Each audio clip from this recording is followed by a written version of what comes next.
Bok ekipa, danas pričamo o prioritetima, odnosno o tome ako nam je nešto prioritet da ćemo za to uvijek naći vremena, čak i kad kažemo da nemamo vremena za svoje prioritete ćemo uvijek moći odvojiti neko vrijeme.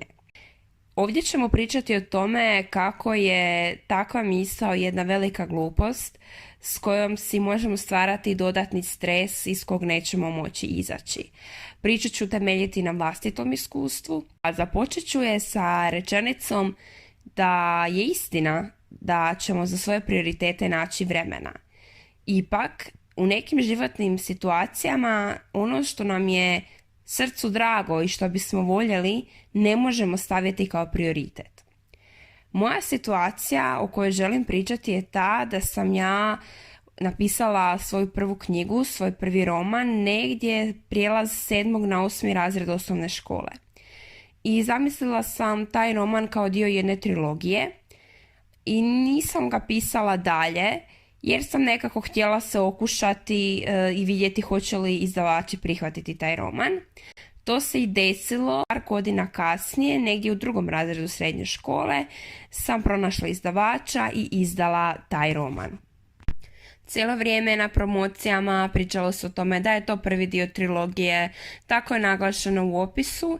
I ja sam nekako svim tim ljudima koji su čuli za taj moj roman Iskra i samoj sebi dala sam neko to obećanje da ću napisati te nastavke i da ću završiti tu priču koja je na neki način tek započela. Ja to do dan danas nisam napravila i nemal broj puta sam se prekoravala zašto nisam to napravila, jer ja sam to obećala sebi, ja sam to obećala drugima. I nisam se dobro osjećala zbog toga, ali ono što danas znam da nisam bila u mogućnosti staviti to kao svoj prioritet.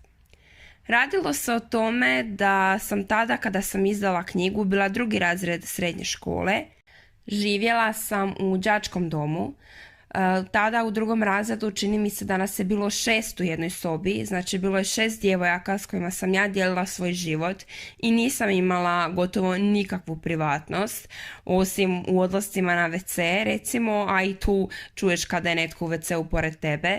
Znači privatnost je bila nešto nepoznato, a meni za pisanje treba određeni mir koji ja tad definitivno nisam imala.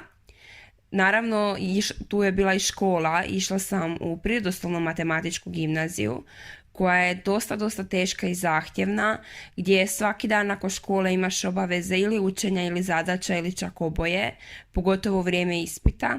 A naravno da sam bila i tineđerica koja je imala potrebu druženja s prijateljima i ne bi žrtvovala neko vrijeme s prijateljima zbog pisanja knjige. To ne znači da mi to nešto u mom životu nije bilo važno. Znači da u tom trenutku samo nije bilo prostora za to.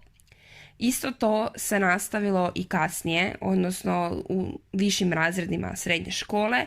I dalje je škola bila prioritet i dalje sam ja živjela u tom domu, odnosno nisam imala taj neki svoj prostor u kojem bi mogla u miru stvarati. Došao je fakultet. I na tom fakultetu također sam ponovno živjela u studentskom domu, ali tu je bila u pitanju samo jedna cimerica, pa mogu reći da je bilo puno više mira. Ali nije baš nešto bilo i vremena, jer ipak došla sam iz manjeg mjesta u veliki grad Zagreb koji sam definitivno htjela istražiti. Htjela sam se družiti, htjela sam učiti, odnosno posvetiti se fakultetu, rješavati ispite kako mi se ne bi dogodilo da produžim nesvojevoljno zbog toga što nisam položila neki ispit. I moj fokus je tad bio fakultet. To i dalje ne znači da meni pisanje nije bilo važno. Znači samo da u tom trenutku na listi mojih prioriteta nije moglo pronaći mjesto jer mjesta nije bilo. I znam da se govori da za svoje prioritete uvijek ćeš naći vrijeme, ali ova moja priča je dokaz da ponekad jednostavno nećeš moći i nemoj se kriviti zbog toga. Možda je to nešto tvoje što ti je važno, a ne pokazuješ da ti je važno nešto drugo. Nekakav tvoj hobi ili nekakvo područje života kojem se želiš posvetiti, ali u ovom trenutku to jednostavno ne možeš, zato što su ti na listi moranja koje možda i nije toliko tebi srcu drago to moranje, neke druge stvari. Sada kada sam na apsolventskoj godini Iako se trebam posvetiti diplomskom, posvećujem se i puno drugih stvari. Jedna od tih stvari je i ovaj podcast koji upravo slušate. I na taj način se posvećujem stvarima koje ja želim da su mi prioritet i stavljam ih kao prioritete jer odvajam svoje vrijeme za njih. To je zato što sad to mogu. Zato što nemam toliko obaveza kao prije i nemam toliko opterećenja kakvo sam imala u onom cijelom razdoblju od kraja osnovne škole pa sve do kraja fakulteta. Jednostavno za mene je to razdoblje bilo previše u smislu svih drugih obaveza i stvari koje su se događale u mom životu i nisam pronalazila mjesta za nešto što meni nije važno.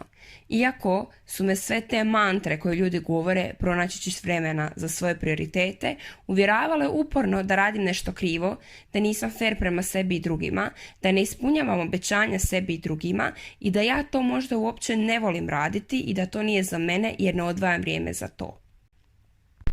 Ista stvar mi je bila i sa čitanjem, koje po meni mora pratiti pisanje, gdje sam jako malo čitala u srednjoj školi i na fakultetu, pritom izuzmimo literaturu i lektiru koje sam morala čitati, ali ovako nešto za svoj gušt, nešto što ja volim i nešto što bi meni omogućilo razvijanje mog pisanja, jako sam zanemarila, rijetko sam čitala, jedno vrijeme sam čak i apsolutno prestala, kao što sam dosta dugo vremena i prestala apsolutno pisati, to bi bila poneka pjesma u 2 mjeseca, a ovako sada kada se aktivno posvetim tome, gotovo da nema dana kada nešto ne napišem i trenutno se osjećam najostvarenije i najmirnije s onim što radim u životu jer se bavim kreiranjem, bavim se pisanjem, bavim se onim što uistinu jest ono što je moje, ono što sam ja i